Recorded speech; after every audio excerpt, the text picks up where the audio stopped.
Well, I think like based on what you said, I mean, first of all, I I love the fact that you said this is not your last book, right? I mean, obviously, anyone that has a publication or understands books, you always start off with one book, but you always want to make it volume one or a series of Yeah, books. Again, the story is not ended until like you're not here. So why would you yeah. stop with one book, right? Right. So that's goes back into like what you said earlier on this episode. You were saying that you're working for the next 30 years to catch up to your dad.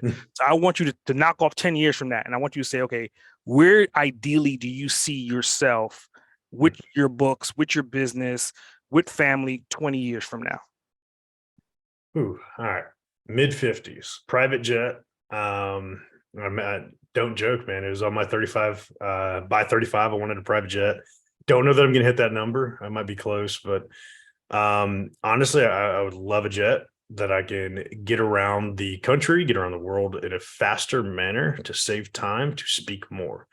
I'm a terrible flyer post Afghanistan. My ears are terrible. I don't do well with like tight compartments that you're stuck in. So honestly, finding something where I can travel and keep the integrated life. I'm still speaking. Hopefully, the books have done well. They were number one new release. This one was a number one new release in two categories. Hoping that momentum continues, but I don't know that I necessarily have a plan for. I have three books, a journal, and a workbook planned, and over the next 2 years to release those. But 20 years out is a long time, man. And thinking about the impact I've made in the last 18 months since I've gotten off active duty and really focused on this world.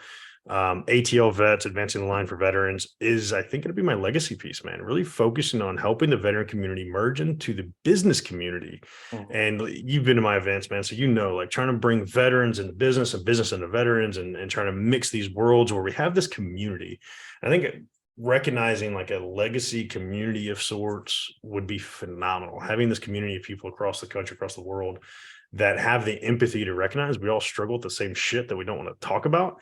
And we're talking about it while building each other up through it. And if I can do that in the next 20 years, bro, I'll be stoked because then I can sit here and talk about, yeah, back in the day when SA put me famous and I became an overnight success because of the Boston Cage, man. That would be awesome, man, to really be able to look at. I have these amazing people around me that we've all struggled through the same shit. We all felt alone in that shit, but we've all come out of it and we're even better for it.